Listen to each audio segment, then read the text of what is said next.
O Senhor esteja convosco.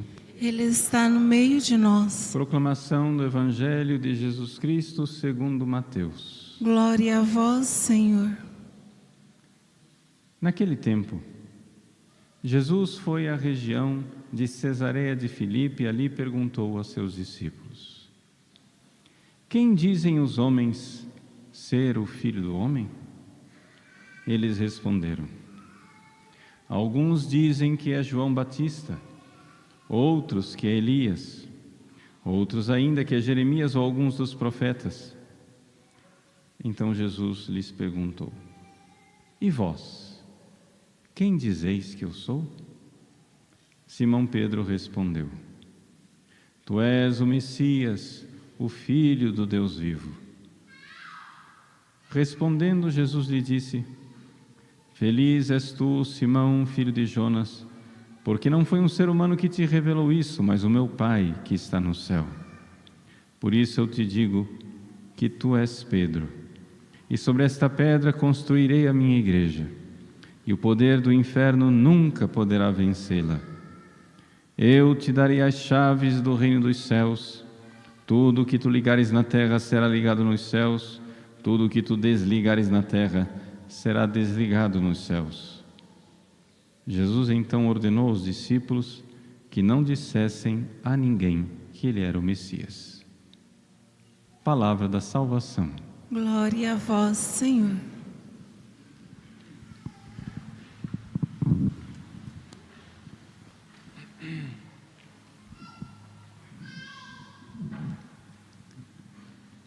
Meus queridos irmãos, minhas queridas irmãs, o Evangelho de hoje é um Evangelho bem conhecido, a profissão de fé de São Pedro.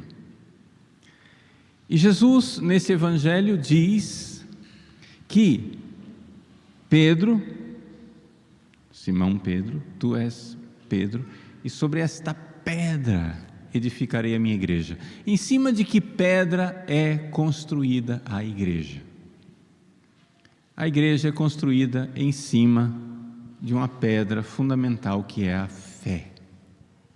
O que quer dizer isso? Isso é dizer muito, mas não é dizer nada, se a gente não para pensar. Que é o seguinte: nós, seres humanos, fomos feitos, nós viemos a este mundo não para duas coisas, para uma única coisa: nos unir a Deus através do amor.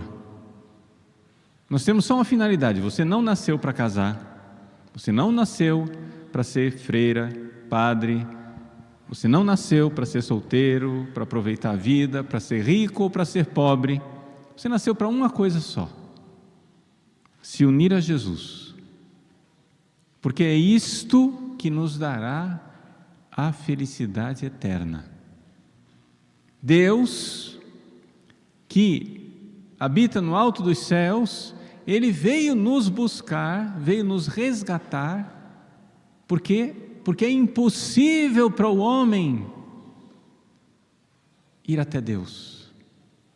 Então Deus veio até nós. Ele veio. E que alegria que Ele veio. Ele veio até nós e o nome dEle é Jesus.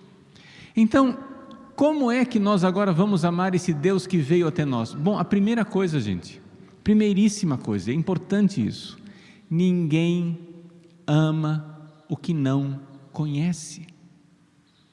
Ou seja, a fé é fundamental, é importante que você saiba quem é Jesus. E o Evangelho de hoje nos mostra isso. No Evangelho de hoje, Jesus pergunta, ele inicia o Evangelho perguntando: quem dizem os homens ser o Filho do Homem? E fez uma espécie de pesquisa.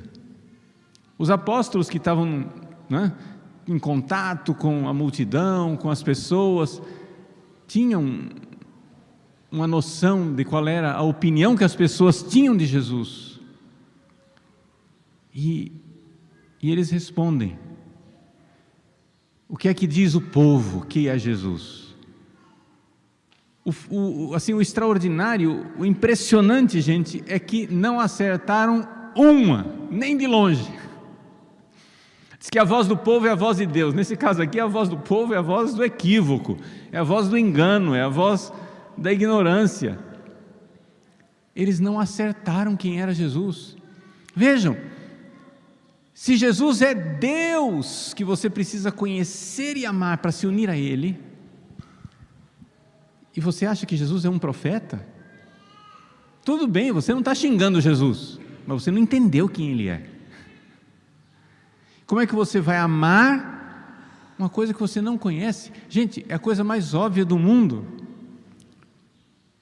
Qualquer moça que está querendo que um rapaz se interesse por ela, o que é que as meninas fazem? Elas são especialistas nisso. Elas primeiro dão um jeito de que ele a conheça.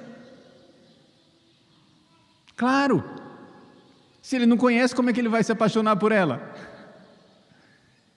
Então, fala para uma amiga, olha, aí você vai com ele ali na lanchonete, e quando vocês estiverem na lanchonete, eu vou chegar, e você vai ficar surpresa, vai dizer, oh amiga, há quanto tempo, que maravilha, você aqui, que surpresa, olha, eu te apresento fulano.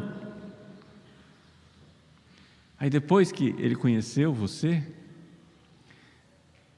vai e fala para a amiga, olha, fala de mim para ele.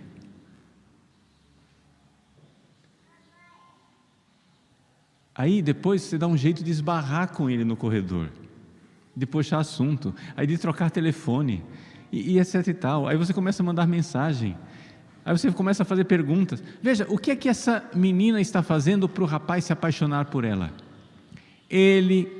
Ela quer que ele não tire ela da cabeça, aqui, da inteligência, aqui.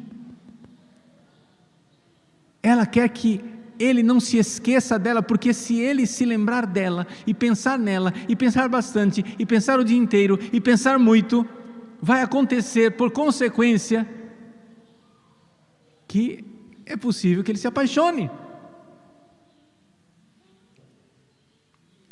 Vejam, tudo é edificado em cima da fé, tudo é edificado em cima dessa virtude da fé, que é uma virtude intelectual. O que é a fé? A fé é a virtude pela qual, por uma graça de Deus, eu vejo algo de Deus.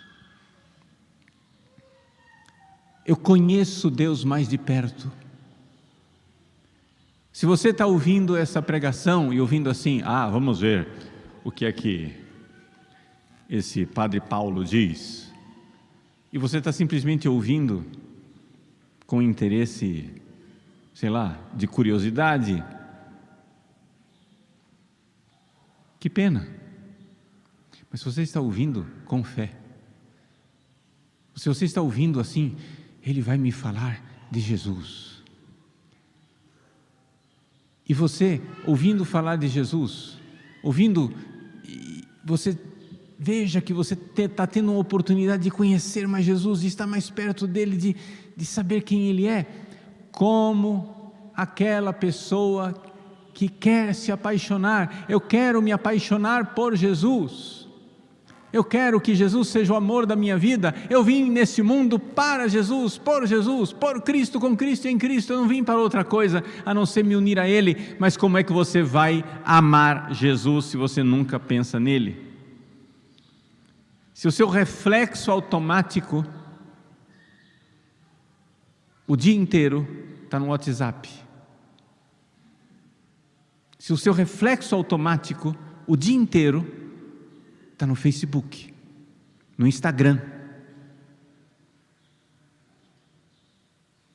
toda hora olha no celular, olha no celular, olha no celular. Gente, se todas as horas que você olha no celular, você pensasse em Jesus para amá-lo, você já seria um grande santo. Deixa eu dizer para você, é que você nunca parou para contabilizar. Mas, em média, as pessoas olham para o WhatsApp, para as redes sociais, para o seu celular durante o dia centenas de vezes por dia, centenas. Depende dos casos mais graves ou menos graves, mas as pessoas, se você pensasse em Jesus centenas de vezes por dia, com fé, Jesus, eu quero vos conhecer. Jesus, mostrai-me o vosso rosto. Do jeito que você está esperando você manda aquele oi no WhatsApp e fica esperando a resposta.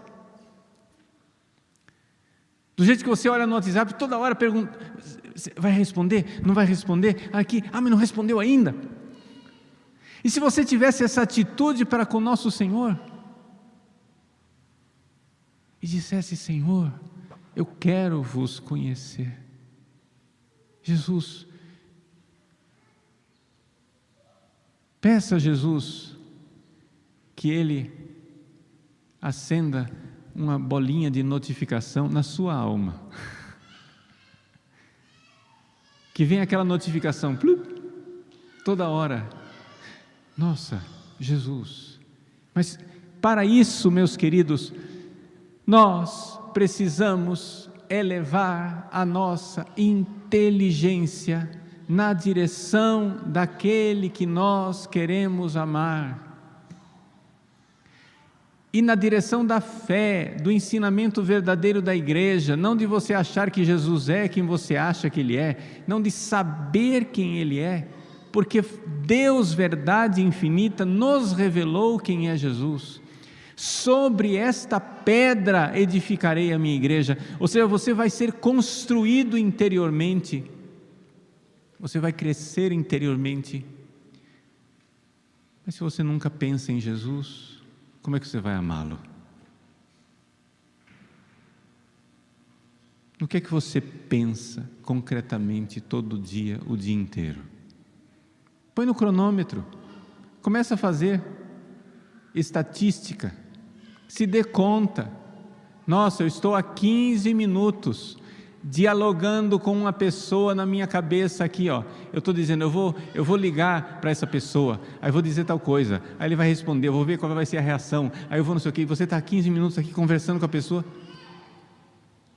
aí daqui a pouco você, não, mas eu vou pagar tal conta, nossa, não está passando o boleto, mas eu tenho que conseguir dinheiro sobre isso, o que é que você está pensando o dia inteiro? Veja, eu não estou dizendo que você deve agora viver uma vida fora, longe das pessoas, longe dos seus compromissos, longe de suas obrigações, não é isso.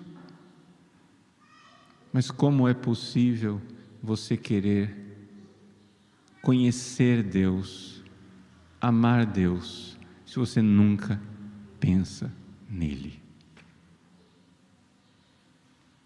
Se você então eleva o seu coração, a sua inteligência para Jesus várias vezes por dia, e você vai se voltando para Ele várias vezes por dia, querendo conhecê-lo, você vai amando.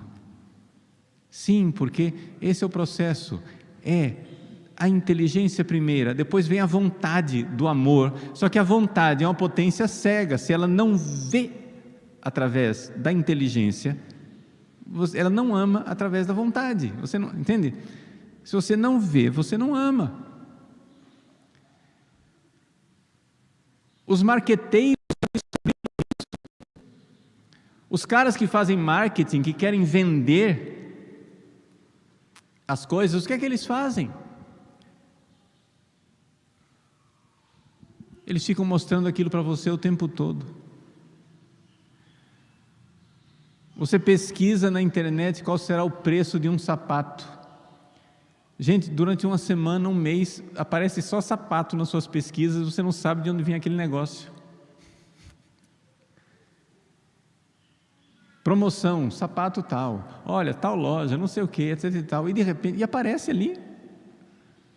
Porque eles sabem que se eles propuserem aquilo para a sua inteligência, você vai querer com a sua vontade, mas se você não lembra, se você não recorda, se você não tem a inteligência da coisa, você não vai ter a vontade.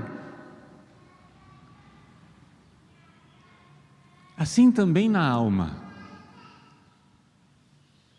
Se você não pensa nas realidades de Deus, se você não pensa nas coisas do céu, se você passa o dia inteiro disperso, pensando em milhares de outras coisas, aí chega no fim do dia, benze o corpo e cai na cama, pum, exausto, exausta. Aí depois, no domingo vai à missa e fica admirado que não está crescendo espiritualmente. Mas como que vai crescer espiritualmente desse jeito? Jesus diz a Pedro, sobre esta pedra, ou seja, sobre a fé, edificarei a minha igreja. Mas você tem que conhecer Jesus realmente como Ele é. Pedro ainda não conhece com toda a profundidade. Jesus diz, edificarei. Porque Pedro, por exemplo, não conhece ainda Jesus crucificado. São Paulo um dia dirá, né? Eu não conheço outra coisa a não ser Jesus Cristo e Jesus crucificado. Daqui a pouco Jesus fala para Pedro, Pedro, eu vou subir para Jerusalém e vou ser crucificado. E Pedro diz, não, Senhor, que isso não aconteça. Quer dizer, Pedro já conhece Jesus, mas não conhece na profundidade que precisava conhecer. Pedro já ama Jesus, mas porque não conhece na profundidade, não ama na profundidade. Então eu gostaria de, para concluir essa homilia, dar algumas dicas bem concretas de como você crescer na fé. Como você crescer na edificação da igreja, ou seja, desse templo interior, dessa realidade a qual nós pertencemos misticamente, porque graças a Deus temos fé, estamos em estado de graça, se você estiver em estado de graça, e Deus quer edificar dentro de nós. Qual é a primeira coisa que eu quero partilhar com vocês? Na nossa experiência de confessores, ouvindo os pecados das pessoas, as pessoas não se dão conta o grande atraso espiritual que é a impureza. Essa é a primeira coisa que eu quero dizer bem claro. Vejam, nosso Senhor disse, bem-aventurados os puros de coração, porque verão a Deus.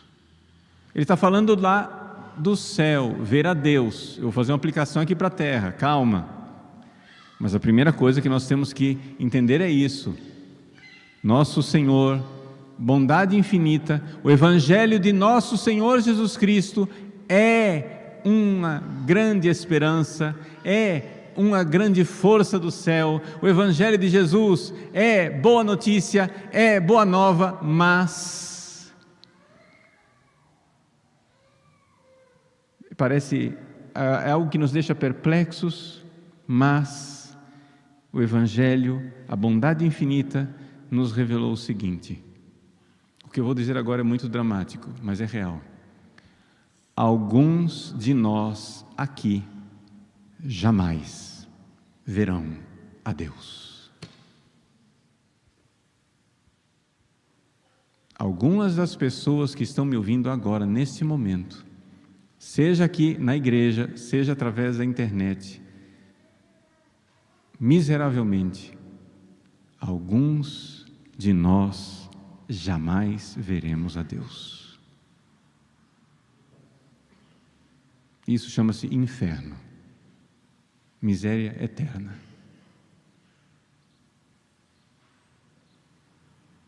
Por isso, precisamos nos esforçar, precisamos fazer de tudo para que as pessoas saiam do caminho da ignorância, do não conhecer Jesus, do não amá-lo e não servi-lo. Agora vou fazer a aplicação que eu disse. Jesus disse, bem-aventurados os puros de coração, porque verão a Deus. Jesus se refere ao céu, sim, mas também aqui à terra. Como é que eu posso ver Deus aqui na terra? Pelo ato de fé. E o ato de fé acontece na oração. Aí a pessoa diz, padre, eu rezo, mas não funciona. Claro. Com a impureza que você vive, como é que você vai ver Deus na oração? Não vê. Mas padre, eu não estou fazendo nada de grave. eu não estou falando nem dos pecados graves, eu estou falando de uma coisa até mais sutil. Claro que os pecados graves também, evidente que os pecados graves também, masturbação, pornografia, adultério, fornicação, sexo fora do casamento, tudo isso, esses pecados graves sim, pensamento, desejar, né, as outras pessoas sexualmente, ficar alimentando aquilo, isso sim, mas acontece o seguinte, gente, nós brasileiros, isso faz muito parte da cultura brasileira, infelizmente o mundo está se brasilianizando, o mundo está virando Brasil, mas nós brasileiros já há muitas décadas, nós somos muito impuros.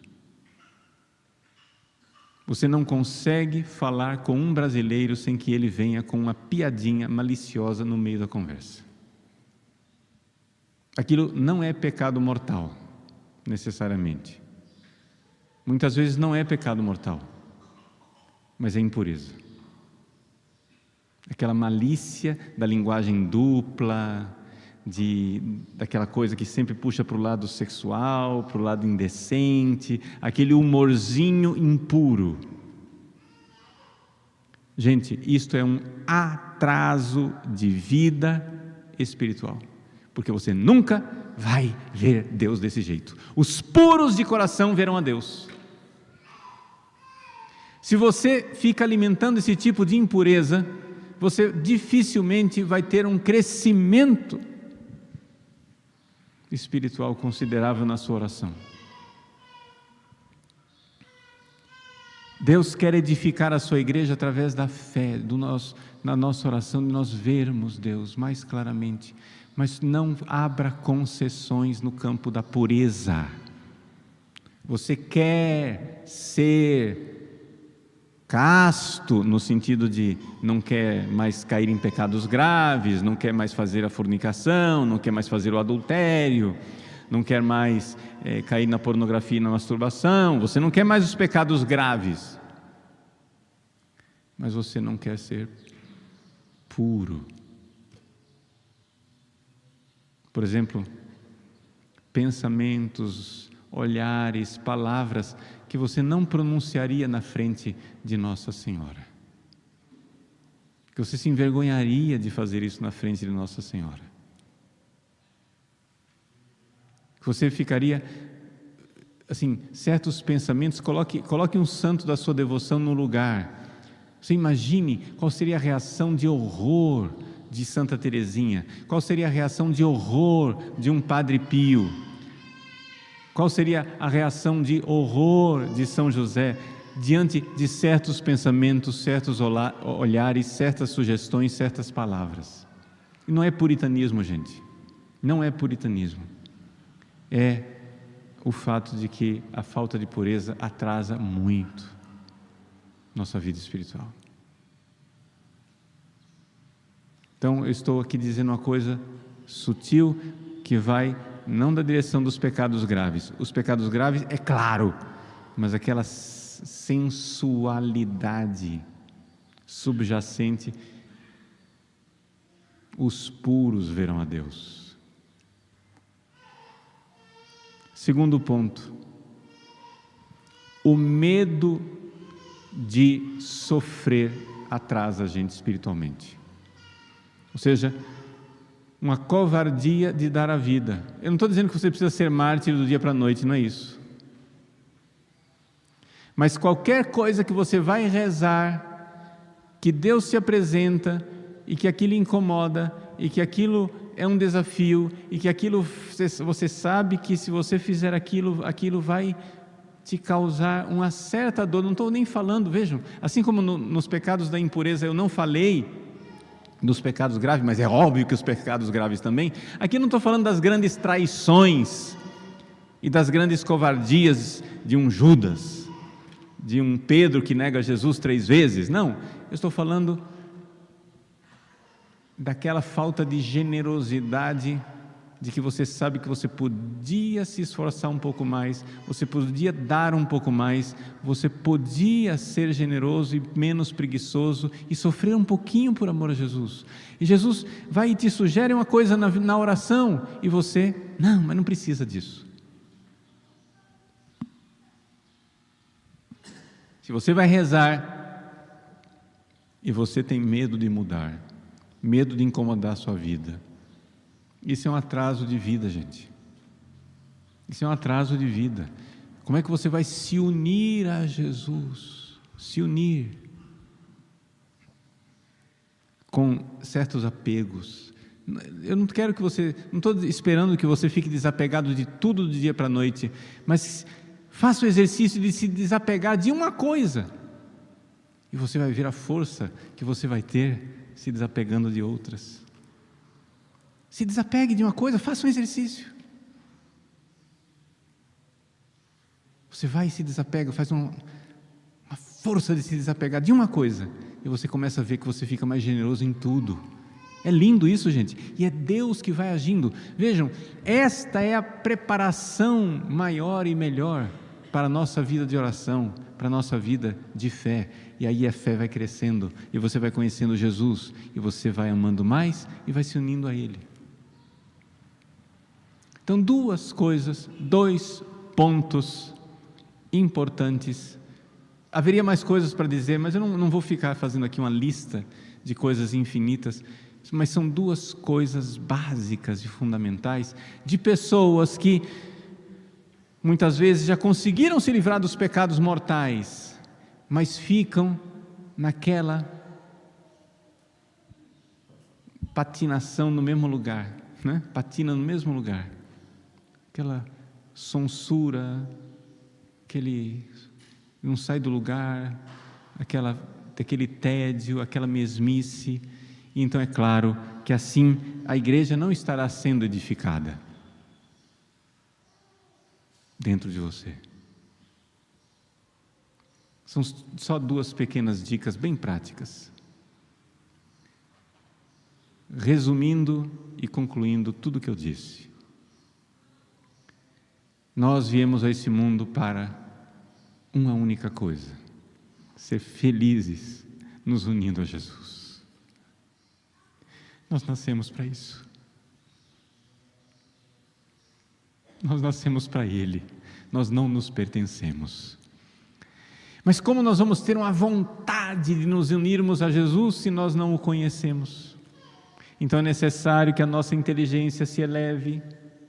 Mas existem duas coisas que bloqueiam a nossa inteligência de crescer na fé cada vez mais. Uma, a impureza, ou seja, a concupiscência desordenada, desejo de prazerezinhos. E eu pontuei a coisa da impureza. E outra, a coisa da toda a área do medo, da covardia, da falta de força, de coragem interior, de generosidade, né?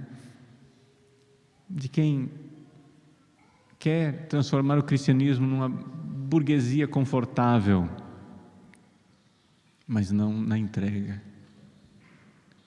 Então, fazer atos, pequenos atos, podem ser pequenos, mas precisam ser fortes, atos fortes de desapego. E isto ajuda você a enxergar mais Jesus na hora da oração, na hora de uma pregação, na hora da leitura de um livro espiritual. Você vai conhecendo Ele, você vai conhecendo, e cresce, cresce no amor, porque ninguém ama o que não conhece. Então digamos a nosso Senhor hoje: Senhor, mostrai-nos o vosso rosto. Senhor Jesus, vós viestes do céu para nos dizer que nós estamos correndo o grande risco de jamais ver Deus. Sim, nós, católicos, haverá católicos de missa dominical que nunca verão a Deus. Haverá padres que nunca verão a Deus. E, no entanto, Senhor, nós queremos ver, vos contemplar face a face, já aqui na terra, através da fé. Dai-nos a graça de iniciar o processo de edificação de vossa santa e inexpugnável Igreja, para que as portas do inferno não prevaleçam. Retirai, Senhor, e afastai para longe de nós todo espírito maligno, especialmente o espírito de impureza, o espírito de falta de generosidade, de covardia, de comodismo, para que nós possamos vos seguir com determinada determinação e buscar o vosso rosto aqui na terra, para vos contemplar eternamente no céu. Amém.